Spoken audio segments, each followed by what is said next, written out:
Florida because 54% of the voters of Florida said their finances had improved over the last 4 years. So clearly, the improvement in the economy in Florida, the fact that they came there, those new residents looking for jobs, paid off big time for Al Gore. And remember early tonight, one of the keys we asked is, was it the economy, stupid? I think what you're telling us, I mean, you can speak for yourself, is that in Florida and Michigan, yes, those union members that had been lost to the Democratic Party all through the 80s and came back hoping that Clinton would make things better for them, it seems that it was the economy, stupid or intelligent. But at any event, in both those states, the union members and people who thought their incomes were better went solidly for Gore, may help make the difference. Yeah. Observation about the Midwest, staying in the Midwest, Illinois, my home state. With the vice president taking Illinois, the simple headline is that the brothers Daley came through for Al Gore. William Daley, the vice president's national campaign manager, Richard M. Daley, the mayor of Chicago, they came through. There was some concern as recently as a month ago, but obviously the machine turned out. And apparently all these voters were alive. Yes, that's right. It wasn't always the case in Chicago. Well, usually from Chicago we vote early and often. But if brothers Daley came through for Al Gore, the brother Bush did not come through for his brother, George W. Florida did not hold for his brother. It's interesting, we talk about the unions, and you both have talked about the union vote. All this happening while union membership is declining in this country. So whatever the organized labor has to turn out in the United States these days, it has to work even harder. And because as a percentage of the workforce, organized labor is a smaller percentage than ever in history. And that's why John Sweeney may be one of the people to whom Al Gore owes a great debt of gratitude. As was mentioned, he's the head of the AFL-CIO, committed to Gore when Bradley was still a threat last October, poured millions upon millions of dollars into mail, voter turnout. And if Al Gore were to win tonight, that's a long way away, John Sweeney is someone who's going to be at that table in January. Can you think of the agony and the anguish unfurling in the Bush camp and the Bush family? I can recall interviewing Prescott Bush, Jeb Bush's son, on Inside Politics, and I asked him, what happens? Yes, what happens if your dad does not deliver for your uncle? And he said, well, we've told him that we're going to read him out of the party. He said, that's a joke. And we had Governor Bush over the past couple days referring to my little brother, saying that he's assured me that when it's all said and done, we're going to win in Florida. But this is a deep embarrassment. Well, I think the question we have to ask now, with Florida gone, we've given Florida to Gore, we've given Michigan to Gore, Illinois we knew was going to happen. What is it that the Texas governor needs to do to put a victory together? And I think it gets much more problematical for him now that we know the numbers or the states are falling the way they are. In fact, Jeff Greenfield, do some quick calculating. I mean, what would George W. Bush have to do now, assuming these calls stay as they are, to put 270 together? Well, Pennsylvania looms very large as one of the big battleground states that he has a shot in. And then you have to go down the middle of the country and pick up Arkansas, pick up Tennessee, pick up Missouri, later pick up Wisconsin, try for something in the Pacific Northwest, because that 270 electoral vote total is not out of the realm of possibility. It is not out of the realm of possibility. It just gets tougher. And Judy, let me add that the Nader factor could loom large here, because in some of those states that are left that Al Gore hopes to pick up, like Wisconsin and Minnesota and Oregon and Washington, the Nader vote could be absolutely crucial. If he takes enough Democrats away from Al Gore, they could go for Bush. And while we talk about the presidency, the Senate is up for grabs, and we have some calls to make, if you want to call them calls. Some of these calls are telling you that they're not calls. In Michigan, where Spencer Abraham is battling Congresswoman Debbie Stabenow, we say that race is too close to call. In New Jersey, where John Corzine, the Goldman Sachs executive who dumped $60 million of his own money into this race against Congressman Bob Franks, we are saying at this moment that race is too close to call. Probably one of the most watched Senate races, Senator John Ashcroft running against Governor Mel Carnahan, who died a couple of weeks ago in his plane crash. In a plane crash, his widow, Jean, says she would take the seat if Mel Carnahan gets more votes. That one is too close to call. Now, we are calling Joe Lieberman the winner in Connecticut, but of course, if Al Gore wins, Joe Lieberman will have to resign the Senate. But if not, he at least has a day job. Now, here is a pickup. In Delaware, Governor Thomas Carper has unseated Senator William Roth, a 30-year veteran of the United States Senate, chairman of the inevitably described powerful Senate Finance Committee. Age was a real issue in this race. Senator Roth had the misfortune to collapse while a TV camera was running. That is a pickup for the Democrats. Roth is out. One of the lions of the Senate gone.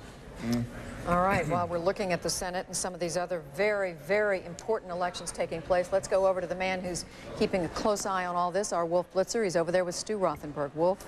Judy, with that pickup, that Democratic pickup in Delaware, the new balance of power in the Senate, let's take a look at where it stands right now. There were 35 Republican holdovers, 31 Democrats, 9 Republican winners tonight, 7 Democratic winners. That brings the new number now 44 in the Republican camp in the Senate. 38 Democrats will be in the Senate, at least 18 races still undecided. We have some other Senate races we're ready to call right now, all as predicted. Senator Kay Bailey Hutchison easily reelected in Texas. In Pennsylvania, Rick Santorum, the incumbent, easily reelected, defeating Ron Klink, the Democrat.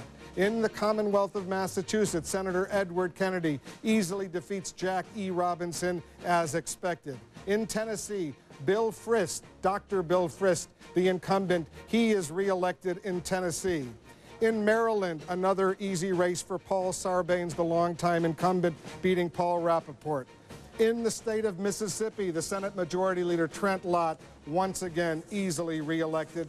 And in Maine, Senator Olympia Snowe, the Republican, moderate Republican, reelected once again. Stuart Rothenberg, there is a change, though, that we're seeing some changes in the U.S. Senate. Yeah, we sure are, Wolf. Roth, as Jeff mentioned, a 5-term U.S. Senator, chairman of the Senate Finance Committee, a powerful political figure. Roth IRAs, many people know that, named after him. Tom Carper, however, was also a very established figure, is an established figure, much younger, 54 years old, was the at-large congressman, a state treasurer. Well-known figure. In fact, polls show that both men were highly regarded, but I have to mention, Wolf, that a year or two ago, there were a lot of Republican insiders who thought that maybe it'd be better if Senator Roth stepped aside. The Republicans nominated Mike Castle, a congressman, a former governor, that he would have a better chance of holding the seat. Roth didn't think so. They didn't. All right, speaking of Delaware, we're ready to call the next governor of Delaware. Ruth Ann Minner, the Democrat, wins that open seat, defeating John Burris. And one important ballot initiative we're ready to call at this point right now. In Michigan, there was a very controversial voucher initiative that would have allowed vouchers, money, government money, to go to private parochial schools. That voucher initiative in Michigan, we're now saying will go down to defeat no vouchers in Michigan. Tell us why that's important. Well, the vouchers would have given students about $3,100 under current figures for students in schools that had a low graduation rate. Senator John McCain actually cut a TV ad for the pro-voucher people. The Michigan Catholic Conference was supportive, the Michigan Chamber, but of course the Michigan Education Association was strongly opposed, spent a lot of money against it. And these voucher initiatives have very big problems when they get in front of the voters, and they seem to go down, and this one went down as well. And there's another voucher initiative in California. We'll watch for that, but for now, back to Bernie on the National Desk. Thanks very much. And quickly to Nashville, Tennessee, and Austin, Texas. In Austin, Candy Crowley covering the Bush headquarters there, and in Nashville, our man John King. As you know, the CNN Electoral College count stands at 121 for Governor Bush, 119 for Vice President Gore. John King, are things evolving the way your people there, you're covering, expected them? Well, certainly the way they hoped, Bernie. They very much needed Florida, given Governor Bush's strength in places like West Virginia, Iowa, Wisconsin, traditionally Democratic states. So they very much needed Florida to offset that. We're told the vice president was having dinner with his wife and Senator Joe Lieberman and Hadassah Lieberman. When we called Florida and Michigan, we're told cheers went up throughout the room, some hugs and kisses around the room, then immediately back to work. Even at this hour, the vice president and Joe Lieberman still making telephone calls, we're told, into Missouri, into New Mexico, into Colorado. Also significantly, we should tell you, you were just discussing a few moments ago how indebted the vice president might be to organized labor if he pulls this off. The polls have closed in Ohio. I spoke moments ago to Steve Rosenthal, the national AFL-CIO political director. He said of phone banks in Cincinnati and in Cleveland, about 350 to 400 phones total. He says they have emailed them the lists of union members in New Mexico, Colorado, and Arizona. Those email lists get fed into the computers. The computers automatically begin dialing those union households, union workers in the Midwest, now trying to help the vice president throughout the mountain Southwest. And Candy Crowley, to my original question, question. Are things evolving tonight the way folks in the Bush camp are expecting? I think you've got to look at both Florida and at Michigan and know that this is a disappointment for them. But I will also tell you that they talk a lot about, the changing strategy over the years, that yes, Florida was always considered something a Republican had to win, but they say the demographics have changed, people have moved, the states are different. Thus you see George Bush's strength in West Virginia and Iowa and all those states that John just mentioned. Can they win this without Florida and Michigan, which, as you know, we both declared for Al Gore? Bush strategists say absolutely, but clearly this is not an easy thing to do, and the focus becomes on Pennsylvania, on Missouri, on Wisconsin, on Minnesota, and slowly what we're getting down to is some real must-wins for George Bush. Is Governor Bush still having dinner with his parents and his brother, the Florida governor? Governor Bush was at dinner for about an hour with his family. He was supposed to watch the returns from a local hotel here, but we're now told that the governor will instead watch them at the governor's mansion. Read into that what you want, just a change of plans here from the Four Seasons. Now he's going to watch the election returns at the governor's mansion.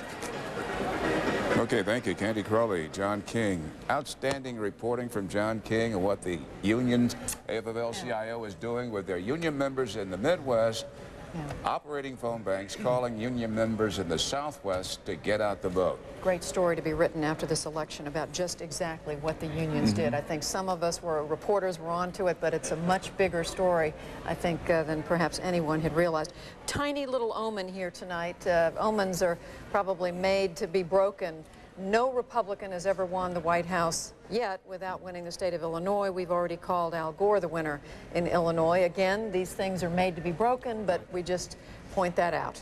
We're going to take a break. When we come back, much, much more of our election coverage.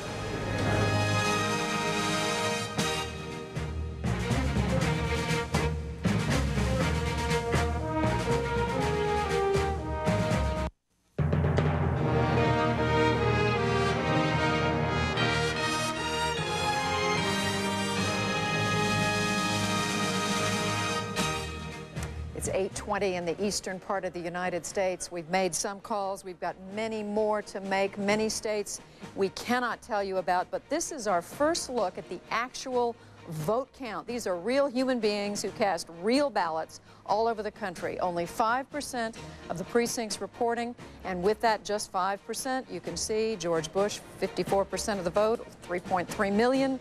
Al Gore, 45%, 2.7 million. I think we have to say it's a little too early to know whether that represents anything or not. This is the electoral vote that we can tell you at this hour based on the states that we've been able to call, based on our exit polling. And key precincts. Jeff Greenfield helpfully reminds me. George Bush has amassed 121 electoral votes. His states are in red. Al Gore, 119 electoral votes. His states in blue, including the important states we've been able to call in the last half hour of Florida and Michigan. But we are very much keeping an eye on the states in yellow. Those states are still being fought out. We are not able to tell you at this point whether they are Gore or Bush. And one of the things we're going to be looking at as we go through the evening is the comparison between the popular vote total and the electoral map total. Judy, you're absolutely right, 5% of the vote, huge states left out. That doesn't tell you much. But we do keep reminding people, given the pre-election polls, of at least the possibility this time that one candidate could win the electoral vote and still lose the popular vote. That is a story we'll be following as the night wears on. It's happened 3 times in the history of the United States. Yep. And but never in the 20th century. Never in the always and never 19th century. And never when we had such a democratic feeling. I mean, it happened at a time when we didn't elect our senators, when women couldn't vote, when blacks in much of the country couldn't vote. But we're not saying this is going to happen by a long shot. We're just saying we're keeping our eye on it. All right, Jeff Greenfield. Now, what do I do next? Madeline and McCurry, it's my fault. I'm listening too hard to Jeff Greenfield here.